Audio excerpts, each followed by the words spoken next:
Oke, Assalamualaikum warahmatullahi wabarakatuh. Hari ini kita latihan soal optimal capital structure ya.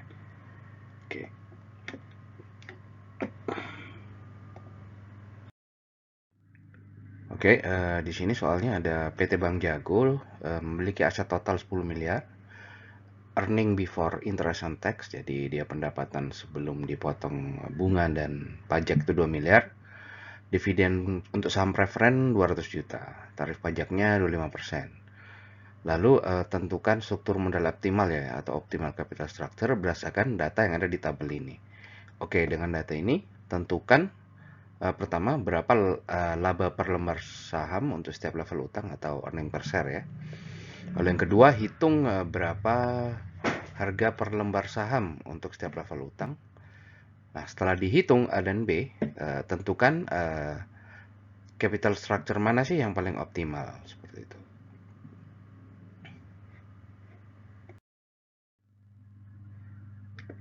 Oke, dari sini diketahui kita udah tahu total aset 10 miliar, EBIT 2 miliar, dividen saham preferen 200 juta, pajak 25%. Oke, yang ditanya apa aja? Yang pertama EPS-nya per masing-masing capital structure ya.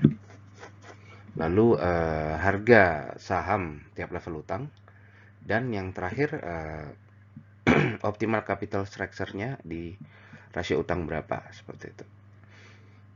Oke, dari situ kita udah dapat beberapa data ya dari soal ya. Kan ini kita udah punya ya biaya utang, rasio utang. Oke, jumlah aset semua sama 10 miliar. Oke. Lalu dari situ kita juga udah tahu jumlah lembar saham ada di sini. Pengembalian yang disyaratkan juga di sini. Oke, sekarang kita hitung hutangnya ya. Hutangnya yang pertama 0% tentunya 0 ya. Lalu yang berikutnya 15%, jadi 15 dikali 10 miliar dapat 1,5 miliar dan seterusnya di bawah kehitung. Lalu equity-nya dari mana?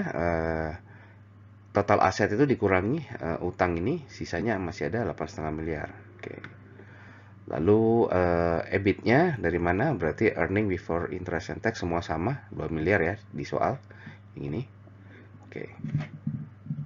Lalu interest-nya berapa? Interest tentunya dihitung dari EBIT ini.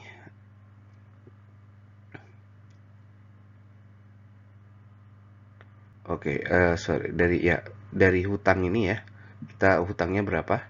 1,5 miliar dikali bunganya. Oke, didapat di sini 120 juta dan seterusnya. Jadi 1,5 dikali 8% kan 120 juta ya. Akhirnya kita bisa menghitung net profit before tax ya. Jadi kita kurangi lagi dengan interestnya, akhirnya diperoleh angka yang ini. Oke. Lalu kita hitung lagi taxnya, setelah dikurangi interest tadi baru kita potong taxnya 5%. Dihitung dulu 5%, lalu dapat net operating profit after tax yang ini. Oke, lalu setelah itu kita tahu ada pembagian dividen untuk saham preference sudah ditarget 200 juta. Oke, semua 200 juta. Artinya kita peroleh di sini sisa equity yang bisa diatributkan ke saham biasa atau common stock ya dalam juta rupiah. Jadi ini 1,3 M dan seterusnya. Oke, dari sini kita bisa hitung earning per share. Dari mana earning per share?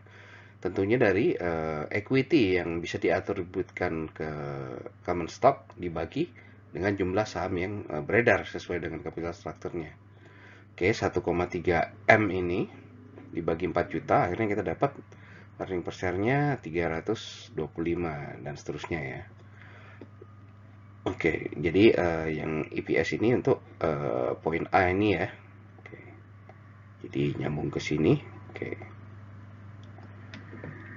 Oke, lalu untuk stock price hitungnya dari mana? Stock price hitungnya dari EPS ini dibagi dengan pengembalian yang disyaratkan atau return yang disyaratkan untuk saham tersebut.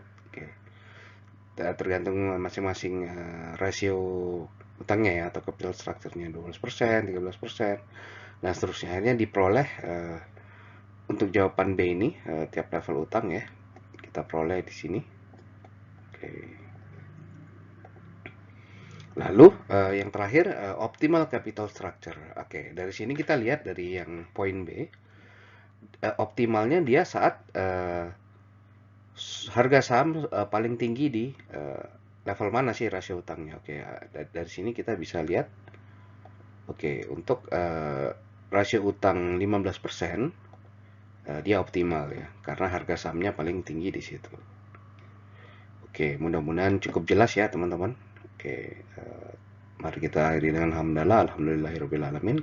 Terima kasih waktunya udah menonton video ini. Wassalamualaikum warahmatullahi wabarakatuh.